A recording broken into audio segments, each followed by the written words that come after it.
Halo semuanya, ketemu lagi dengan Stay di sini. Hari ini tuh cuacanya lagi kurang enak, lagi panas banget nih, kelihatan banget keringetannya. Jadi saya lagi males keluar juga, nggak pengen kemana-mana gitu. Dan daripada nggak ngapa-ngapain di rumah, saya sambil beberes dua motor saya. Yang satu saya bayar nih, ada kelihatan dikit doang di sebelah kanan saya. Dan yang satu ini adalah Yamaha Mio J. Ini motor harian saya yang saya udah pakai kurang lebih sekitar mungkin 12 sampai 13 tahun, karena ini Yamaha Mio J tahun 2012 dan saya pakai motor ini dari baru. Nah, ngomongin si Yamaha Mio J yang ada di sebelah saya ini, saya tuh sebenarnya sejak beberapa bulan lalu tuh sempat kepikiran untuk melakukan refreshment lah, penyegaran lah, atau mungkin kalau bahasa sekarangnya restorasi lah ya, terhadap si Mio J ini. Karena jujur kondisinya udah lumayan menyedihkan, udah terlihat sangat capek gitu ya, karena ini emang beneran motor harian saya yang saya pakai sehari-hari untuk ke kantor, untuk misalnya lagi pengen belanja atau bawa barang gitu deket-deket sini, ya saya pasti lebih bawa Mio J daripada Cyber yang emang susah lah ya untuk bawa barang gitu. Nah, seiring berjalannya waktu, umurnya juga udah lumayan kan ya, dari baru gitu, dari 2012 sampai sekarang berarti kurang lebih udah 13 tahun gitu ya. Udah kelihatan capek banget dan beberapa bagian bodinya juga udah mulai hancur lah ya, udah mulai ada yang terlihat retak atau bahkan patah. Makanya jadi saya terpikir untuk melakukan penyegaran atau restorasi supaya tampilan motornya jadi lebih seger lah, kelihatan lebih baru gitu. Nah, sebenarnya si Mio J ini tuh sebelumnya udah sempat saya refresh tahun 2015. Waktu itu memang kebetulan sempat ada musibah yang membuat si motor ini harus ganti bodi utuh semuanya. Dan itu juga kan sebenarnya udah 10 tahun yang lalu ya. Jadi seiring berjalannya waktu saya pakai, dan jujur emang agak sedikit kesalahan saya juga yang nggak terlalu merawat si motor ini, karena ya namanya motor harian lah ya. Yang penting dia bisa jalan, bersih, rajin dibersihin, motor juga mesinnya dijaga dan lain-lain, ya ya udah gitu aja. Cuma saya memang agak kurang telaten untuk menjaga bagian-bagian lainnya, terutama bodi-bodinya ini. Jadi di video kali ini kita akan muterin si Mio J ini untuk melihat kondisi sekarang seperti apa dan bagian mana aja yang mungkin perlu diganti, dan kita akan ganti dengan barang yang seperti apa gitu. Oke, jadi ini dia si Yamaha Mio J tahun 2012. Punya saya waktu itu tipenya yang tin, terus warnanya yang biru putih gini. Kelihatan ya kalau dari jauh aja tuh sebenarnya kelihatan kalau stikernya tuh warnanya udah mulai pudar nih, kayak gini nih. Tuh, ini harusnya kuningnya lebih terang, ini udah pudar, terus sudah mulai pecah-pecah, stikernya udah amburadul lah pokoknya gitu ya. Terus bodi kasarnya juga ya namanya kejemur, dipakai di parkiran di luar gitu ya, udah mulai warnanya juga udah mulai jelek gitu ya. Knalpot sih standar. Terus juga nah ini nih, empat kipas ini nih sempat patah, cuma saya lupa nih patahnya kapan, udah lama juga. Knalpot standar, tapi peleknya sih enggak nih. Ini saya pakai pelek aftermarket, ini Cemco yang ukuran belakangnya tuh 250, depannya 215. Nih kita lihat pelek depannya. Ya. Secara pelek sih sebenarnya nggak apa-apa, cuma memang warna catnya udah jelek aja lah. Terus bodi kasar di bagian bawahnya ini juga udah, ya udah gitulah ya, warnanya udah hancur juga. Ini kebetulan motornya juga masih kotor karena kemarin terakhir pas saya pakai pulang kerja itu sempat hujan dan ini belum dicuci. Abis ini mungkin mau dicuci. Ini spakbor perlu diganti karena ya udah baret-baret semua. Terus lampu perlampuan, lampu sen ini yang nempel sama lampu senja juga udah pudar, dan ini di dalamnya juga ada bangke LED, sen LED yang gagal saya pakai, patah di dalam. Jadi saya nggak tahu ini bisa dikeluarin atau enggak, masih bisa direstore atau enggak, atau mungkin saya perlu ganti. Bodi sampingnya juga tuh stikernya juga udah grepes, udah rusak lah ya. Warna putihnya juga udah nggak seger, udah kelihatan pudar. Stikernya di sini juga tuh udah pudar total begini ya. Nah, terus di batok lampunya tuh, headlampnya ini bolong, bawahnya tuh kayak ketembus baut gitu. Dan ini juga saya lupa nih waktu itu bekas kenapa ya, cuma mungkin sempat jatuh atau gimana, saya lupa jujur. Jadi ini juga perlu diganti. Bodi samping belakangnya juga sama kayak yang tadi, warna catnya udah pudar dan lain sebagainya. Terus box filter ini bautnya udah mulai pada hilang nih, kayaknya tinggal sisa 2 atau 3 gitu ya. Terus juga beberapa baut bodi juga nih hilang, terus juga di bagian sini nih hilang, di bagian mana lagi ya tuh, bagian sini juga ada yang hilang. Jadi bautnya juga mesti diganti semua.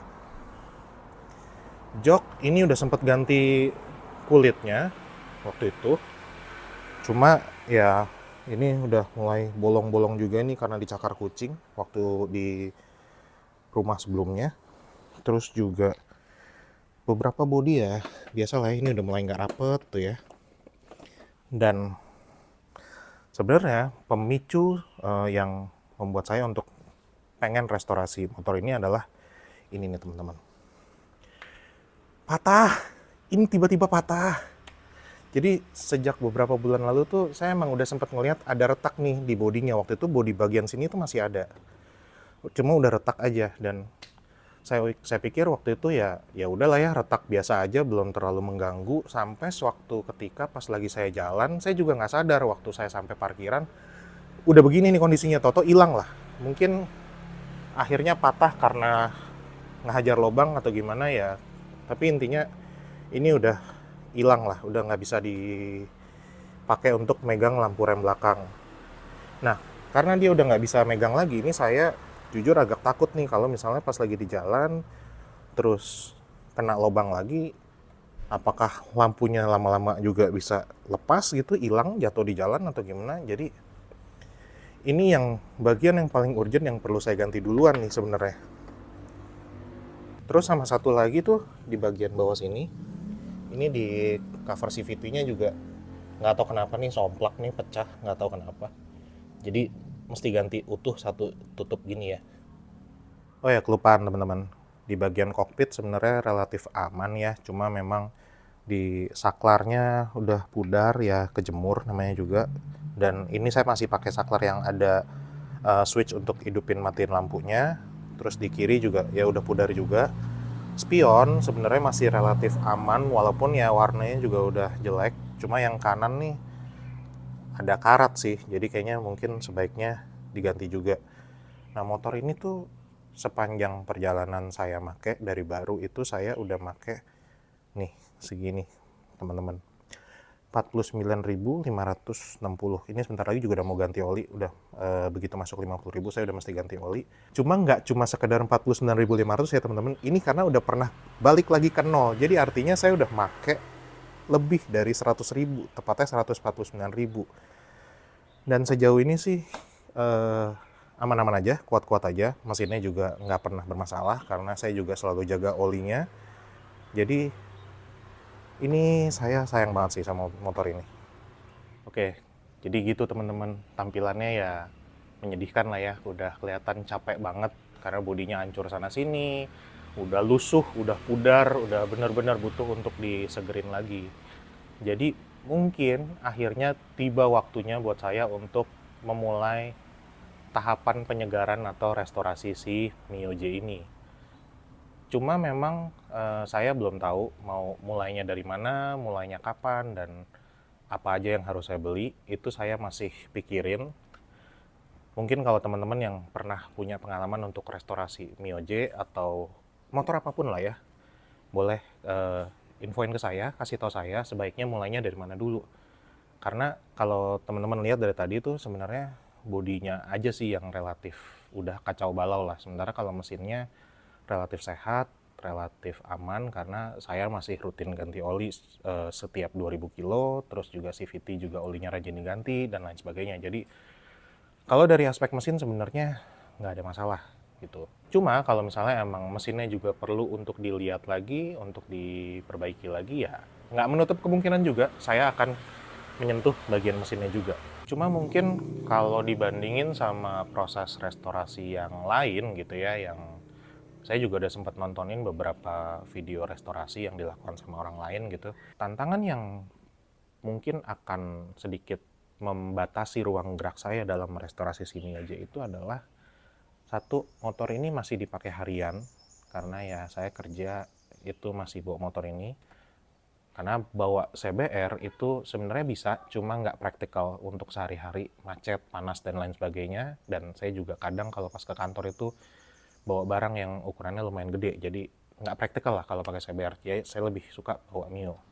Jadi untuk setiap kali restorasi atau misalnya saya baru beli barang yang mungkin bisa langsung dipasang ke motor ini, barangnya itu harus langsung selesai dipasang hari itu juga, supaya nggak ada, istilahnya nggak ada downtime lah di motor ini yang membuat saya jadi nggak bisa pakai motor ini untuk kerja.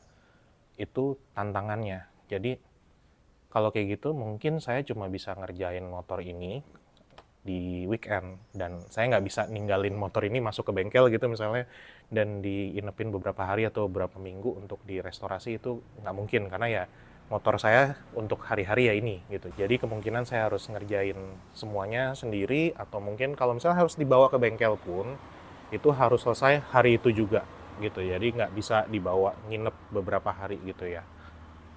Jadi itu sih tantangannya. Jadi gitu dulu mungkin pembahasan saya soal si Mio J ini. Mungkin nanti ketika saya udah mulai ngumpulin barangnya, atau mungkin saya mulai beberapa bagian dulu untuk disegerin, untuk diganti dengan yang baru gitu, nanti saya akan coba bikin video lagi untuk mengupdate ke teman-teman gitu ya. Jadi gitu dulu untuk video kali ini. Terima kasih buat yang sudah menonton dari awal sampai habis. Jangan lupa like video ini jika teman-teman suka, dan share juga ke teman-teman yang lain yang mungkin lagi melakukan proses yang sama, lagi restorasi motor, terutama Mio J gitu, supaya saya juga ada teman ngobrol, teman sharing gitu, untuk tahu apa aja yang harus dilakukan atau nggak boleh dilakukan gitu. Dan buat teman-teman yang juga belum subscribe, jangan lupa juga untuk subscribe channel saya supaya nggak ketinggalan video-video saya selanjutnya. Sekali lagi terima kasih buat yang sudah menonton, sampai ketemu di video selanjutnya ya. Dadah.